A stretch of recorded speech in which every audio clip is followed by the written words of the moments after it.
પ્રકરણ 35 લાહિરી મહાશયનું ક્રાઇસ્ટ જેવું જીવન. આ પ્રમાણે બધા સદાચારોનું પાલન કરવું એ આપણો ધર્મ છે. જીસસ ક્રાઇસ્ટ જ્યારે ધર્મગુરુ જ્હોન પાસે આવ્યા અને જળ સંસ્કાર વિધિથી બેપ્ટિઝમથી પોતાને પાવન કરવાની વિનંતી કરી, ત્યારે ગુરુના દિવ્ય અધિકારોનો સ્વીકાર કરતાં તેમણે આ શબ્દો ઉચ્ચાર્યા હતા. પૌર્વાત્ય દૃષ્ટિબિંદુથી બાઇબલનો શ્રદ્ધાપૂર્વક અભ્યાસ કર્યા પછી અને મારી આંતર પ્રેરણા દ્વારા મને ખાતરી થઈ કે ધર્મગુરુ જ્હોન પૂર્વજન્મોમાં જીસસ ક્રાઇસ્ટના ગુરુ હતા. બાઇબલના કેટલાક ફકરાઓ એવું સૂચવે છે કે જ્હોન અને જીસસ તેમના પૂર્વજન્મોમાં અનુક્રમે એલાઇજા અને તેમના શિષ્ય એલાઇશા હતા. જૂના કરારમાં જોડણી આ પ્રમાણે કરી છે. ગ્રીક અનુવાદકોએ આ નામોને એલાયસ અને એલિસિયસ તરીકે ઓળખાવ્યા છે. નવા કરાર ન્યૂ ટેસ્ટમેન્ટમાં આ બદલાવેલા શબ્દો પુનઃ દેખાય છે. જૂના કરાર ઓલ્ડ ટેસ્ટમેન્ટના અંતિમ ભાગમાં એલાઇજા અને એલાઇશાના પુનર્જન્મની ભવિષ્યવાણીનું વર્ણન છે. નિહાળો, પ્રભુના મહાન અને ભયંકર દિવસના આગમન પહેલાં હું પયગંબર એલાઇજાને તમારે ત્યાં મોકલીશ. તે પ્રમાણે પ્રભુના આગમન પહેલાં આવેલા જ્હોન, એલાઇજા જીસસ ક્રાઇસ્ટના અગ્રદૂત તરીકે થોડાક પહેલાં જન્મ્યા હતા. તેમના પિતા ઝેકેરાયસને એક દેવદૂત આવીને કહી ગયો હતો કે તેમને ત્યાં જન્મ લેનારો દીકરો જ્હોન તે અન્ય કોઈ નહીં પરંતુ પૂર્વજન્મના એલાઇજા એલાયસ જ છે. પરંતુ દેવદૂતે સાથે એટલું પણ કહ્યું હતું કે ઝેકેરાયસ, તું ગભરાઈશ નહીં, તારી પ્રાર્થના સંભળાઈ છે અને તારી પત્ની એલિઝાબેથ એક પુત્રને જન્મ આપશે અને તેનું નામ તું જ્હોન રાખજે. અને તે ઇઝરાયેલના અસંખ્ય સંતાનોને તેમના પ્રભુ ઈશ્વરના માર્ગે વાળશે. તે એલાયસની પ્રભા અને શક્તિ સાથે તેમના પ્રભુની પહેલાં જ પહોંચી જશે અને પિતાઓના હૃદયને પુત્રો તરફ વાળશે અને અવજ્ઞાકારીના હૃદય ધર્મનિષ્ઠ લોકોના જ્ઞાનની તરફ વાળશે અને એ રીતે પ્રભુના આગમન માટે લોકોને તૈયાર કરશે. જીસસે પણ 2 વખત અસંદિગ્ધ રીતે જ્હોનને એલાઇજા, એલાયસના રૂપમાં ઓળખાવ્યા છે. એલાયસ આવી ગયા છે અને છતાં તેઓ તેમને ઓળખતા નથી. પછી શિષ્યો સમજી ગયા કે તેમણે જે કહ્યું છે તે ધર્મગુરુ જ્હોનના સંબંધમાં જ કહ્યું છે. વળી પુનઃ જીસસ કહે છે, કેમ કે સઘળા પૈગંબરો અને શાસ્ત્રોએ પણ જ્હોન સંબંધી ભવિષ્ય કહ્યું છે અને જો તમે સ્વીકારશો તો આ એલાયસ જ છે જે આવવાના હતા. જ્યારે જ્હોને ઇનકાર કર્યો કે પોતે એલાયસ, એલાઇજા નથી, ત્યારે એ જ્હોનના સામાન્ય નમ્ર રૂપમાં બોલ્યા હતા. મહાન ગુરુ એલાઇજાના ઉચ્ચ સ્થાનેથી એ બોલ્યા નહોતા. એમના પૂર્વજન્મમાં તેમણે એમનો સત્વ મહિમા અને તેની સર્વ આધ્યાત્મિક સંપત્તિ એમના શિષ્ય એલાઇશાને આપી દીધા હતા. અને એલાઇશાએ કહ્યું હતું કે હું તમને પ્રાર્થના કરું છું કે તમારા સત્વનો બમણો હિસ્સો મારામાં હજો. અને તેમણે કહ્યું, તમે ઘણી મૂલ્યવાન વસ્તુ માંગી છે, તેમ છતાં જ્યારે હું તમારાથી છૂટો પડું ત્યારે જો તમે મને જોઈ શકો તો તમારા કહેવા પ્રમાણે થશે. અને એલાઇજાનો મહિમા અને પૂર્ણ આધ્યાત્મિક સંપત્તિ એલાઇશામાં આવી ગયા. કર્તવ્ય કર્મો પછી ઉલટા થઈ ગયા, કારણ કે એલાઇશા જીસસે હવે સંપૂર્ણ દિવ્ય સ્વરૂપ ધારણ કરી લીધું હોવાથી તેમના દેખીતા ગુરુ તરીકે એલાઇજા જ્હોનની આવશ્યકતા ન રહી. જ્યારે પર્વત પર જીસસનું રૂપાંતર થયું ત્યારે તેમણે તેમના ગુરુ એલાયસને જ મોઝેસ સાથે જોયા હતા. વધસ્તંભ ઉપર એમના ખરા કસોટીના સમયે જીસસ પોકારી ઉઠ્યા હતા, એલી એલી લામા સબખ્તની, એટલે કે મારા પ્રભુ, તે મને કેમ તજી દીધો છે. જેઓ ત્યાં ઊભા હતા અને તે પૈકી જેમણે આ સાંભળ્યું હતું તેમણે કહ્યું કે આ માણસ એલાયસને બોલાવે છે. હવે આપણે જોઈએ કે લાયસ તેને બચાવવા આવે છે કે કેમ. જ્હોન અને જીસસ વચ્ચે ગુરુ શિષ્ય તરીકે જેવો કાલાતીત સંબંધ હતો તેવો જ સંબંધ બાબાજી અને લાહિરી મહાશય વચ્ચે પણ હતો. મૃત્યુંજય ગુરુએ કોમળ સરહૃદયતાથી પોતાના શિષ્યના પાછલા 2 જન્મોના અગાધ સાગરને પાર કરી પ્રથમ એક નાના બાળક તરીકે અને પછી પુખ્ત વયના લાહિરી મહાશય તરીકે એક પછી એક જે કદમ ઉપાડ્યા તેનું માર્ગદર્શન કર્યું હતું. શિષ્ય તેની 33 વર્ષની ઉંમરે પહોંચ્યો નહીં ત્યાં સુધી બાબાજીની ગણતરી પ્રમાણે ગુરુ શિષ્યનો અતૂટ સંબંધ જાહેર રીતે પુનઃસ્થાપવાનો સમય પાક્યો ન હતો. રાનીખેતની તેમની ટૂંકી મુલાકાત પછી પરમાર્થી ગુરુજીએ પોતાના વાલા શિષ્યને પોતાની પાસે ન રાખતા લાહિરી મહાશયને બાહ્ય જગતના કલ્યાણાર્થે મુક્ત કર્યા. મારા પુત્ર, જ્યારે પણ તને મારી આવશ્યકતા હશે ત્યારે હું આવીશ. કયો મર્ત્ય પ્રેમી આ પ્રકારના વચનમાં નિહિત અનંત તથ્યોની પૂર્તિ કરી શકે છે? સામાન્ય સમાજથી અજ્ઞાત રીતે વારાણસીના એક ખૂણામાંથી ઈસવીસન 1861માં એક મહાન આધ્યાત્મિક પુનરુત્થાનનો પ્રવાહ વહેતો થયો હતો. પુષ્પોની સુગંધ જેમ ઢાંકી શકાતી નથી તેમ શાંત રીતે આદર્શ ગૃહસ્થ તરીકે રહેતા લાહિરી મહાશય પોતાનું આંતરિક તેજ છુપાવી શક્યા નહીં. આ જીવન મુક્ત ગુરુજીના મુખમાંથી નીકળતા દિવ્યામૃતનું પાન કરવા ભારતના પ્રત્યેક ભાગમાંથી ભક્ત મધમાખીઓના વૃંદ ઉભરાવા લાગ્યા. તેમની ઓફિસના એક અંગ્રેજ કાર્યાલય અધ્યક્ષ, જે તેમને સ્નેહથી આનંદમગ્ન બાબુ કહેતા, તેઓએ સર્વપ્રથમ પોતાના આ કર્મચારીમાં અસાધારણ અનુભવાતીત પરિવર્તન જોયું. સાહેબ, તમે ગમગીન દેખાવ છો. શી મુશ્કેલી છે? એક દિવસ સવારે પોતાના અધિકારીને લાહિરી મહાશયે સહાનુભૂતિપૂર્વક પૂછ્યું. ઇંગ્લેન્ડમાં મારી પત્ની ઘણી ગંભીર રીતે બીમાર છે. મને તેની ભારે ચિંતા થાય છે. હમણાં જ હું તેમના વિશે કંઈક સમાચાર લાવું છું. લાહિરી મહાશય ઓરડો છોડી ગયા અને એકાંતમાં જઈને થોડો વખત બેઠા. પાછા આવતાં તેઓએ દિલાસાપૂર્વક સ્મિત કર્યું. તમારી પત્નીનું સ્વાસ્થ્ય સુધારા પર છે. અત્યારે તેઓ તમને એક પત્ર લખી રહ્યા છે. સર્વજ્ઞ યોગીએ પત્રનો થોડોક સાર પણ કહ્યો. આનંદમગ્ન બાબુ, હું ક્યારનો જાણી ચૂક્યો છું કે તમે કોઈ સામાન્ય માનવી નથી. તેમ છતાં તમે ઈચ્છા થાય ત્યારે દેશ અને કાળની સીમાઓ ઓળંગી શકો છો. એ વાત માનવા હું અસમર્થ છું. પેલો નિર્દેશિત પત્ર છેવટે આવી પહોંચ્યો. મંત્રમુગ્ધ બનેલા તે અધિક્ષકે તે પત્રમાં પત્નીની તંદુરસ્તીના શુભ સમાચાર વાંચ્યા. એટલું જ નહીં, પરંતુ મહાગુરુએ કેટલાક અઠવાડિયા પહેલાં જે વાક્યો ઉચ્ચાર્યા હતા, બરાબર તે જ વાક્યો તેમાં યથાવત હતા. કેટલાક મહિના પછી અધિકારીના પત્ની ભારત આવ્યા ત્યારે લાહિરી મહાશયને મળતાં જ તેઓ તેમની સામે પૂજ્ય ભાવથી જોઈ રહ્યા. તેણીએ કહ્યું, સાહેબ, કેટલા મહિના પહેલાં લંડનમાં મારી માંદગીના બિછાના પાસે જે અદ્ભુત તેજસ્વી પ્રકાશના મને દર્શન થયા તેમાં મેં આપની જ આકૃતિ જોઈ હતી. તે જ ક્ષણે હું સંપૂર્ણ નિરોગી થઈ ગઈ હતી. ત્યાર પછી તરત જ હું ભારતની લાંબી દરિયાઈ મુસાફરી કરવા જેટલી સશક્ત થઈ ગઈ. દિન પ્રતિદિન આ મહાન ગુરુ 1-2 શિષ્યોને ક્રિયાયોગની દીક્ષા આપતા. આવી આધ્યાત્મિક ફરજો અને ઘર તથા ઓફિસના જવાબદારી ભર્યા કામકાજ ઉપરાંત આ મહાપુરુષે શિક્ષણ ક્ષેત્રમાં પણ ઉત્સાહભર્યો રસ લીધો હતો. એમણે ઘણા અભ્યાસ વર્તુળો ઊભા કર્યા હતા અને વારાણસીના બંગાળી ટોલા વિસ્તારમાં એક વિશાળ હાઈસ્કૂલ સ્થાપવાના કાર્યમાં અગ્રભાગ લીધો હતો. ગીતા સંસદ તરીકે ઓળખાતી સાપ્તાહિક સભાઓમાં આ મહાગુરુ ઘણા આતુર જ્ઞાન પિપાસુઓ સમક્ષ શાસ્ત્રોનો અર્થ સમજાવતા.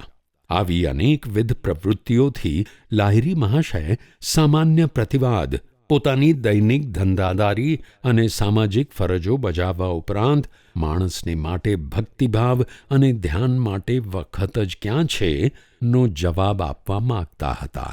આ મહાન ગૃહસ્થ ગુરુનું સંવાદિત સમતોલ જીવન હજારો સ્ત્રી પુરુષોને પ્રેરણા આપનારું બન્યું હતું. મધ્યમ સ્તરનું વેતન મેળવતા, કરકસરયુક્ત, આડંબર વિહોણા અને સર્વને સહજ ગમ્ય એવા મહાગુરુ પોતાનું સંયમિત સાંસારિક જીવન સુખપૂર્વક અને અત્યંત સ્વાભાવિક રીતે જીવી રહ્યા હતા. બ્રહ્મત્વના ઉચ્ચ આસને આરૂઢ થવા છતાં લાહિરી મહાશય ભિન્ન ભિન્ન પાત્રતાવાળી વ્યક્તિઓને એક સરખું માન આપતા. ભક્તો તેમને વંદન કરતા ત્યારે તેઓ પણ તેમને વળતા નમસ્કાર કરતા. બાલ સુલભ નમ્રતાથી ગુરુજી ઘણી વખત બીજાઓનો ચરણ સ્પર્શ કરતા, પરંતુ બીજાઓને પોતાને એવું માન આપતા રોકતા. જો કે ગુરુ પ્રત્યેનું આવું નમ્ર વંદન પ્રાચીન પૌર્વાત્ય પ્રણાલીગત છે. લાહિરી મહાશયના જીવનની વિશિષ્ટતા એ હતી કે તેઓ ક્રિયા દીક્ષા દાન કોઈ પણ ધર્મના અનુયાયીને આપતા. માત્ર હિન્દુઓ જ નહીં, પરંતુ મુસ્લિમો અને ખ્રિસ્તીઓ પણ એમના મુખ્ય શિષ્યોમાં હતા. અદ્વૈતવાદીઓ અને દ્વૈતવાદીઓ, ભલે તે કોઈ પણ ધર્મનો અનુયાયી હોય અથવા કોઈ પણ પ્રચલિત ધર્મને ન માનતો હોય, વિશ્વગુરુ સર્વને નિષ્પક્ષ રીતે એક સરખો આવકાર અને ઉપદેશ આપતા. તેમના સૌથી વિશેષ પ્રગતિશીલ શિષ્યોમાં અબ્દુલ ગફૂર ખાન નામના એક મુસલમાન હતા. લાહિરી મહાશય પોતે સર્વોચ્ચ બ્રાહ્મણ જ્ઞાતિના હોવા છતાં તે વખતની કટ્ટર કોમી ધર્માંધતા તોડવાના તેમણે હિંમતભર્યા પ્રયત્નો કર્યા હતા. જીવનની કોઈ પણ કક્ષાના લોકો આ મહાગુરુની સર્વવ્યાપક છત્રછાયા નીચે એક સરખો આશરો મેળવી શકતા. બધા પ્રેરિત પૈગંબરોની માફક લાહિરી મહાશય પણ સમાજના બહિષ્કૃત અને પદદલિત વર્ગોના નવા આશાદીપક હતા. આ મહાગુરુ તેમના શિષ્યોને કહેતા, યાદ રાખો કે તમે કોઈના નથી અને તમારું કોઈ નથી. વિચાર કરો કે કોઈક દિવસ એકાએક તમારે સગળું અહીં છોડીને આ દુનિયામાંથી વિદાય લેવાની છે. તેથી ઈશ્વરની ઓળખાણ હમણાં જ કરી લો. દિવ્યાનુભૂતિના હવાઈ બલૂનમાં દરરોજ બેસીને આવી રહેલ મૃત્યુની ભાવિ સૂક્ષ્મ યાત્રા માટે તમારી જાતને તૈયાર કરો.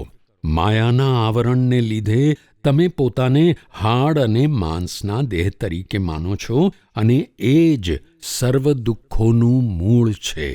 અવિરતપણે ધ્યાન કરો કે જેથી કરીને તમે ઝડપથી તમારી જાતને સર્વ દુઃખથી મુક્ત એવા અનંતના પરમતત્વ તરીકે ઓળખતા થાઓ.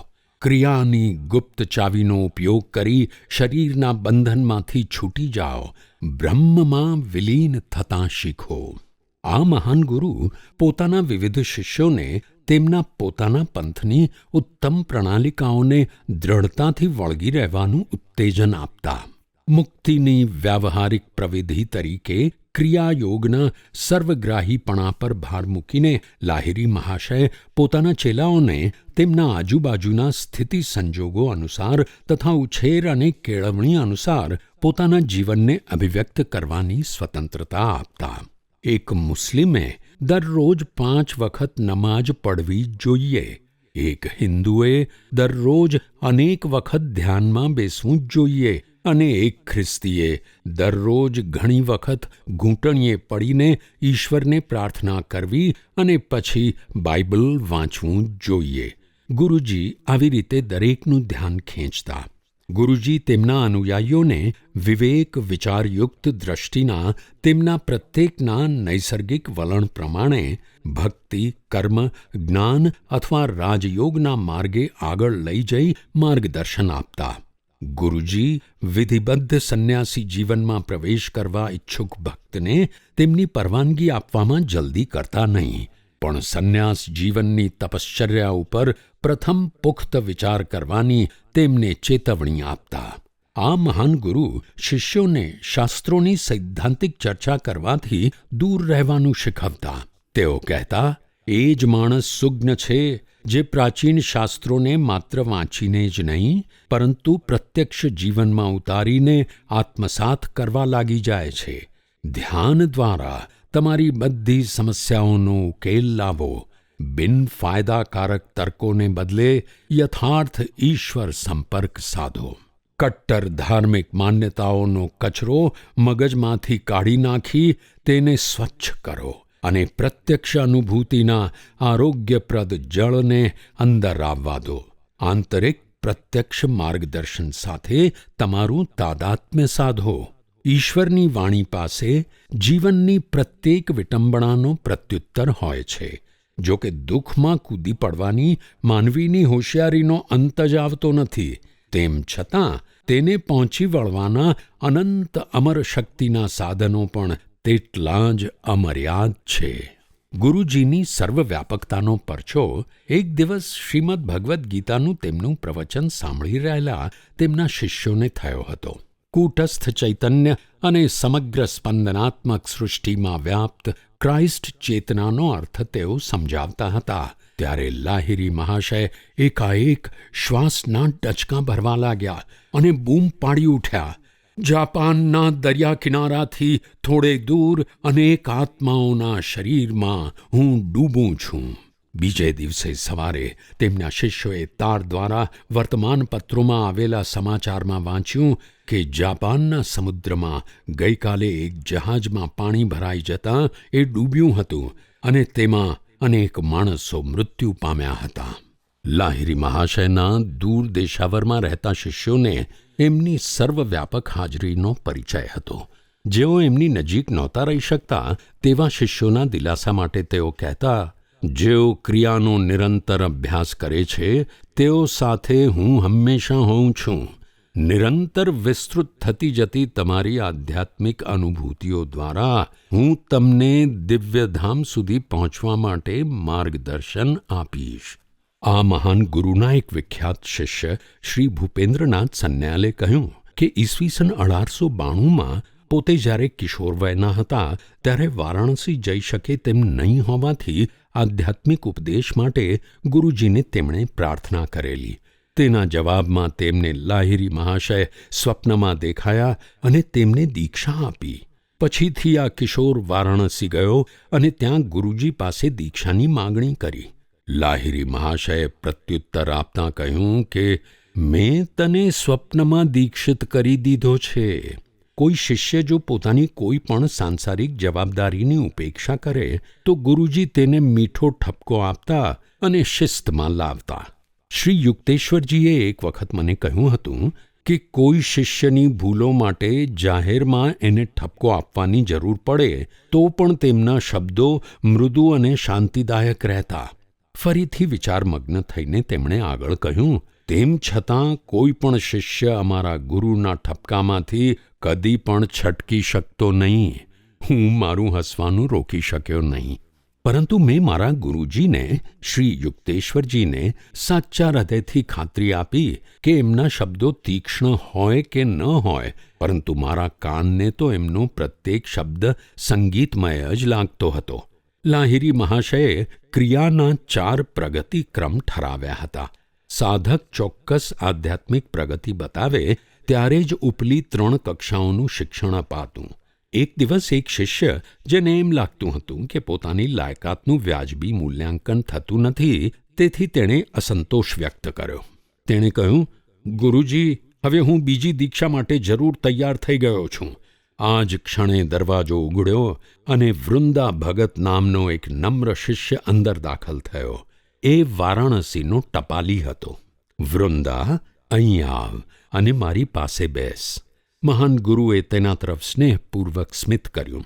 તું મને કહે કે દ્વિતીય ક્રિયા માટે તું તૈયાર છે? પેલા સરળ ટપાલીએ હાથ જોડી નમ્રતાપૂર્વક વિનંતી કરતાં કહ્યું, ગુરુજી, હવે કોઈ દીક્ષા નહીં. કૃપા કરો. દીક્ષાની ઉચ્ચતર શ્રેણીને હું કેમ કરીને આત્મસાત કરી શકું? હું આપના આશીર્વાદ મેળવવા અહીં અત્યારે આવ્યો છું, કેમ કે પ્રથમ ક્રિયાથી જ હું એટલો બધો દિવ્ય નશામાં મસ્ત રહું છું કે હું ટપાલ પણ બરાબર વહેંચી શકતો નથી. વૃંદા ક્યારનો એ ચૈતન્ય સાગરમાં તરતો થયો છે. લાહિરી મહાશયના આ શબ્દો સાંભળીને પેલો શિષ્ય શરમથી નીચું જોઈ ગયો. ગુરુજી, હું એક અણઘડ કારીગર છું અને મને લાગે છે કે મારા સાધનોને હું નકામો દોષ દઈ રહ્યો છું, પેલા શિષ્યે કહ્યું. પેલો સરળ ટપાલી, જે અશિક્ષિત હતો, તેણે ક્રિયાથી પોતાની અંતરદ્રષ્ટિનો પાછળથી એટલો બધો વિકાસ સાધ્યો હતો કે વિદ્વાનો શાસ્ત્રોના કેટલાક અટપટા પ્રશ્નોના ઉકેલ માટે એની પાસે આવતા અને વ્યાકરણ વગેરેથી તદ્દન અલિપ્ત એવો આ વૃંદા ભગત પંડિત મંડળમાં ખાસ ખ્યાતિ મેળવી શક્યો હતો. લાહિરી મહાશયના વારાણસીના અનેક શિષ્યો ઉપરાંત ભારતના અન્ય દૂરના ભાગોમાંથી પણ સેંકડો શિષ્યો તેમની પાસે આવતા. તેમણે પોતે પણ બંગાળની મુસાફરી ઘણી વખત કરી હતી, જેમાં તેમના બંને પુત્રોના શ્વસુરના ઘરે પણ તેઓ ગયા હતા. આ રીતે તેઓ શ્રીની હાજરીથી પુનિત થયેલા બંગાળમાં ઠેર ઠેર નાના નાના ક્રિયામંડળોના મતપૂડા સ્થપાયા હતા. ખાસ કરીને કૃષ્ણનગર અને વિષ્ણુપુર જિલ્લાઓમાં આજે પણ ઘણા મૌન ભક્તોએ આધ્યાત્મિક જ્ઞાનનો અદ્રષ્ટ પ્રવાહ ચાલુ રાખ્યો છે. લાહિરી મહાશય પાસે ક્રિયાની દીક્ષા પામનાર ઘણા સંતોમાં વારાણસીના પ્રખ્યાત સ્વામી ભાસ્કરાનંદ સરસ્વતી અને દેવગઢના ઉચ્ચ કોટીના તપસ્વી બાળાનંદ બ્રહ્મચારીને ગણાવી શકાય. થોડો સમય લાહિરી મહાશયે વારાણસીના મહારાજા ઈશ્વરી નારાયણ સિંહ બહાદુરના પુત્રના ખાનગી શિક્ષક તરીકે પણ કામ કર્યું હતું.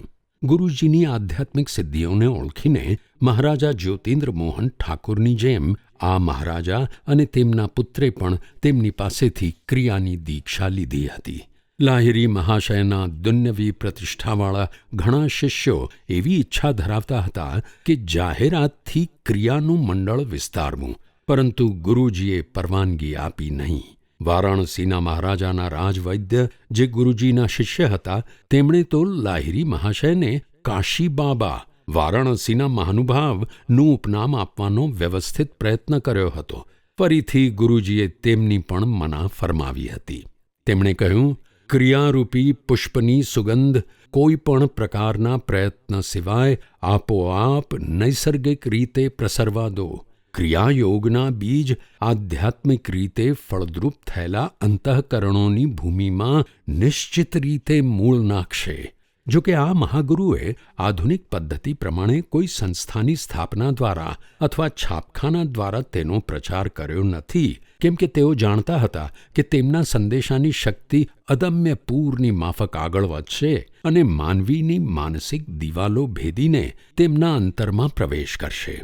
ભક્તોના પરિવર્તન પામેલા પુનિત જીવન ચરિત્રો જ ક્રિયાના અમર સામર્થ્યની સાદી બાંયધરી છે.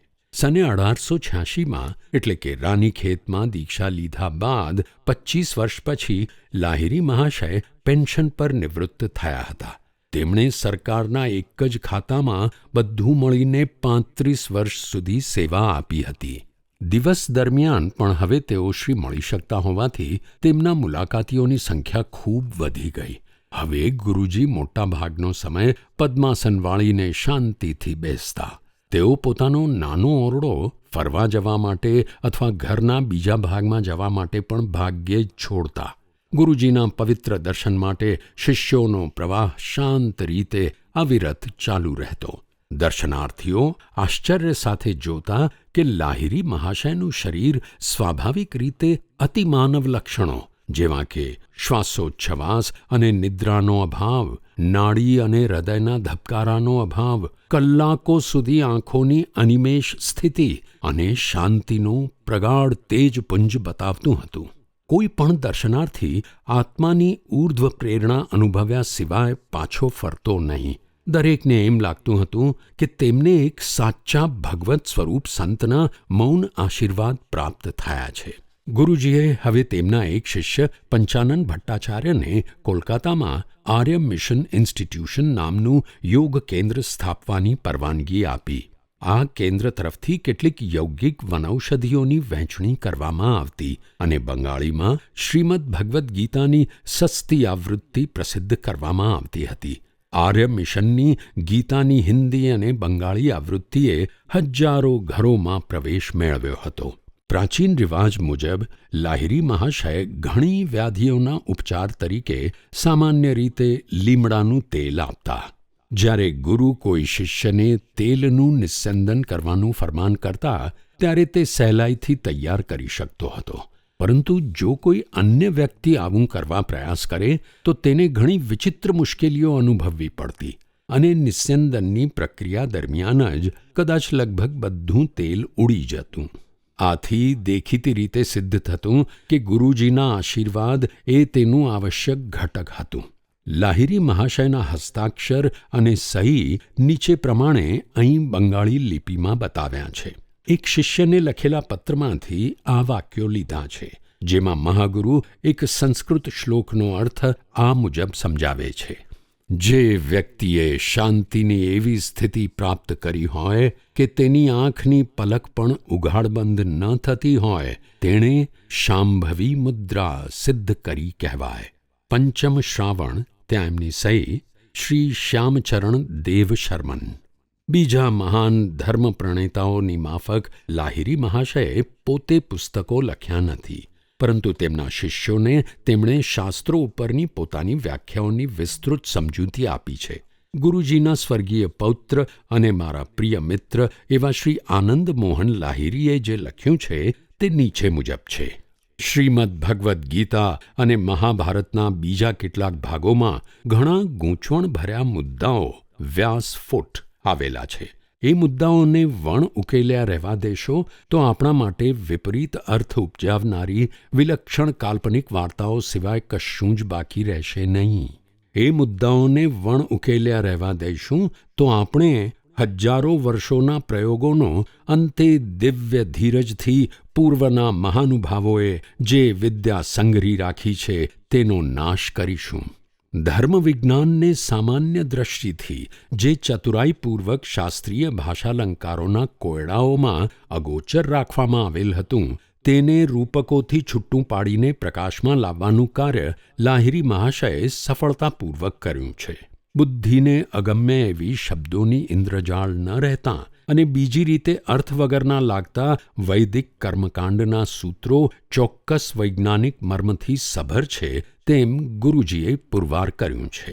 આપણે જાણીએ છીએ કે માણસ દુષ્ટ આવેગો સામે સામાન્ય રીતે લાચાર બની જાય છે, પરંતુ ક્રિયાયોગ દ્વારા ઉચ્ચતર અને દીર્ઘજીવી પરમાનંદની સભાનતા તેનામાં જાગૃત થાય છે, ત્યારે આ આવેગો શક્તિહીન બની જાય છે અને તેના ઉપભોગનું માણસને કોઈ પ્રયોજન રહેતું નથી.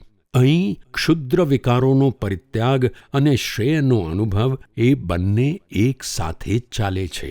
આવા કોઈ માર્ગ સિવાય સેંકડો નકારાત્મક નીતિ વચનો આપણા માટે નકામા છે. સર્વદ્રશ્યમાન ઘટનાઓની પાછળ શાશ્વતતા, શક્તિનો સાગર રહેલો છે. આપણામાં રહેલો દુનિયાદારીના કર્મો માટેનો ઉમંગ આધ્યાત્મિક વ્યાકુળતાનો નાશ કરે છે. કારણ કે આધુનિક વિજ્ઞાને નૈસર્ગિક શક્તિઓને કામમાં લેવાનું શીખવેલું હોવાથી આપણે સઘળા નામો અને આકારોની પાછળ રહેલી મહાન શક્તિને સંપૂર્ણપણે સમજી શકતા નથી. પ્રકૃતિ સાથેના અતિ પરિચયને લીધે તેના અંતિમ રહસ્ય પ્રત્યે આપણને અનાદર થઈ ગયો છે. કુદરત સાથેનો આપણો સંબંધ વ્યવહારુ ધંધા જેવો થઈ ગયો છે. આપણા હેતુઓ સિદ્ધ થાય તે માટે કુદરતને ફરજ પાડવાના ઉપાયો શોધી એમ કહી શકાય કે આપણે તેને સતાવ્યા કરીએ છીએ. આપણે તેની શક્તિનો ઉપયોગ કરીએ છીએ, પરંતુ તેના મૂળ સ્રોત તો હજુ અજ્ઞાત જ છે. વિજ્ઞાનને લીધે પ્રકૃતિ સાથેનો આપણો સંબંધ શેઠ અને તેના નોકર વચ્ચેના સંબંધ જેવો બન્યો છે. અથવા તો તત્વજ્ઞાનની દ્રષ્ટિએ કહીએ તો પ્રકૃતિની દશા સાક્ષીના પિંજરામાં પૂરાયેલા કેદી જેવી બની છે. આપણે તેની ઉલટ તપાસ કરીએ છીએ, તેને પડકારીએ છીએ અને તેના છૂપા મૂલ્યોના માપતોલ ન કરી શકનારા આપણા માનવીય ત્રાજવામાં તેની જુબાનીને ઝીણવટથી તોલીએ છીએ. ઉલટ પક્ષે જ્યારે આત્મા પરમ તત્વ સાથે એકરૂપ થયો હોય છે, ત્યારે પ્રકૃતિ કોઈ પણ જાતના દબાણ કે તાણ સિવાય આપોઆપ માનવીની ઈચ્છાને તાબે થાય છે. પ્રકૃતિ ઉપરના આવા સહજ પ્રભુત્વને અણસમજુ ભૌતિકવાદી ચમત્કાર કહે છે. લાહિરી મહાશયના જીવને એક ઉદાહરણ પૂરું પાડ્યું છે અને યોગ એક ગૂઢ રહસ્યમય અભ્યાસ છે એવા ભૂલ ભરેલા ખ્યાલને બદલ્યો છે. પ્રત્યેક વ્યક્તિ ક્રિયાયોગ દ્વારા કુદરત સાથેનો પોતાનો સંબંધ યથાર્થપણે સમજી શકે છે અને ભૌતિક વિજ્ઞાનના પ્રત્યક્ષપણાના વાદ છતાં પ્રકૃતિના સર્વ દ્રશ્યો, પછી તે રહસ્યમય હોય કે પ્રતિદિન બનતા રહેતા હોય, પરંતુ તેને માટે તેને આધ્યાત્મિક પૂજ્યભાવની લાગણી થશે. આપણે ધ્યાનમાં રાખવું જોઈએ કે 1000 વર્ષ પૂર્વે જે ઘણી બધી વસ્તુઓ રહસ્યમય લાગતી હતી તેવી આજે લાગતી નથી, અને આજે જે રહસ્યમય લાગે છે તે હવે પછીના વર્ષો પછી તર્કસંગત અને બુદ્ધિગમ્ય લાગશે. ક્રિયાયોગનું વિજ્ઞાન શાશ્વત છે. એ ગણિતશાસ્ત્ર જેટલું જ સાચું છે. સરવાળા અને બાદબાકીના સામાન્ય નિયમોની માફક ક્રિયાના નિયમનો કદી નાશ કરી શકાશે નહીં. ગણિતશાસ્ત્રના બધા પુસ્તકોને બાળી નાખો, પરંતુ તાર્કિક વ્યક્તિઓ એના મૂળ સત્યોને પુનઃ શોધી કાઢશે.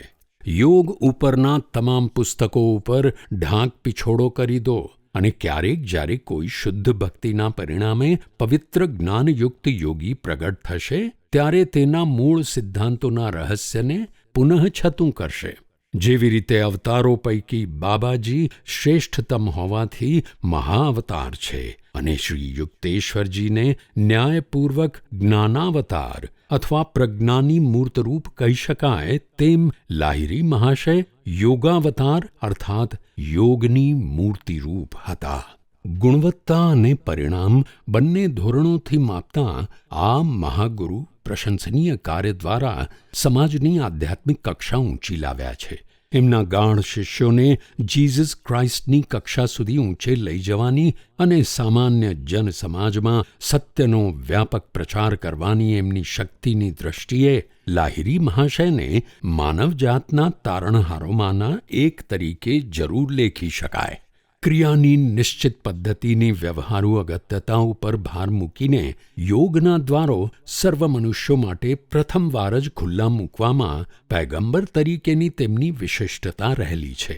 તેમના પોતાના જીવનમાંના ચમત્કારોને બાજુએ રાખીએ તો પણ યોગાવતાર જરૂર સર્વ અજાયબીઓના શિખરે પહોંચ્યા છે તેમ કહી શકાય, કેમ કે તેમણે યોગની પ્રાચીન આંટીઘૂંટીઓને દૂર કરીને સામાન્ય માણસને સમજાય તેવી રીતે તેને વ્યવહારુ અને સરળ બનાવ્યો છે. ચમત્કારોના સંબંધમાં લાહિરી મહાશય વારંવાર કહેતા કે સામાન્ય લોકો જેનાથી બેખબર હોય એવા સૂક્ષ્મ નિયમો તેની ક્ષમતાના ખાસ વિવેક સિવાય જાહેરમાં ચર્ચિત કે પ્રસિદ્ધ ના થવા જોઈએ. આ પુસ્તકમાં મેં તેમની ચેતવણીના શબ્દોની અવગણના કરી હોય તો તેનું કારણ એટલું જ છે કે તેમણે મને તેને માટે આંતરિક ખાતરી આપી છે. તેમ છતાં મેં બાબાજી, લાહિરી મહાશય અને શ્રી યુક્તેશ્વરજીના જીવનમાં બનેલા સંખ્યાબંધ નિર્વિવાદ ચમત્કારિક બનાવોનું વર્ણન છોડી દેવાનું ઉચિત માન્યું છે. આ બધી અસાધારણ વાતો તેની સાથે તેનો ખુલાસો કરતાં વિસ્તૃત ગૂઢ તત્વજ્ઞાનનો સમાવેશ કર્યા સિવાય હું ભાગ્યે જ લખી શક્યો હોત. એક ગૃહસ્થ યોગી તરીકે લાહિરી મહાશય આજના જગતની આવશ્યકતાઓને અનુકૂળ એવો વ્યવહારુ સંદેશ લાવ્યા છે. પ્રાચીન ભારતનું ઉત્તમ કોટીનું આર્થિક અને ધાર્મિક જીવન આજે રહ્યું નથી. તેથી આ મહાયોગીએ ભિક્ષાના કમંડળવાળા ભટકતા સંન્યાસી તરીકેના યોગીના જૂના આદર્શને ઉત્તેજન આપ્યું નથી. આધુનિક યોગી પોતાના નિર્વાહ માટે કમાતો હોય, ભીંસાતા સમાજ ઉપર બોજારૂપ ન હોય અને છતાં ઘરના એકાંતમાં યોગ સાધના કરતો હોય તેવા યોગીના આવા અનુકૂળ સંયોગો પર તેઓશ્રીએ ભાર મૂક્યો છે. આ સલાહના સમર્થનમાં તેઓ પોતાના ઉત્સાહિત શક્તિસભર જીવનનો દાખલો આપતા. તેઓ આધુનિક પ્રવાહ અંકિત યોગીના આદર્શરૂપ હતા. બાબાજીએ નક્કી કરી આપેલી રીત પ્રમાણે એમની જીવન પદ્ધતિ દુનિયાના બધા જ ભાગના ઉચ્ચાભિલાષી યોગીઓ માટે માર્ગદર્શક થાય તે રીતે યોજાયેલી હતી. યોગાવતારે ઘોષણા કરી છે, નવા માણસો માટે નવી આશા. ઈશ્વર સાક્ષાત્કાર સ્વપ્રયત્નથી જ શક્ય બને છે. તેનો આધાર ધાર્મિક માન્યતાઓ ઉપર કે વિશ્વના સરમુખત્યારની આપ ખુદ ઈચ્છા ઉપર નિર્ભર નથી. જે લોકો કોઈ પણ માણસમાં દિવ્યતા હોઈ શકે એ વાતનો સ્વીકાર કરતા નથી, તેઓ ક્રિયારૂપી ચાવીના ઉપયોગથી આખરે સ્વયં પોતાની જ આત્મામાં સંપૂર્ણ દેવત્વનું દર્શન કરશે.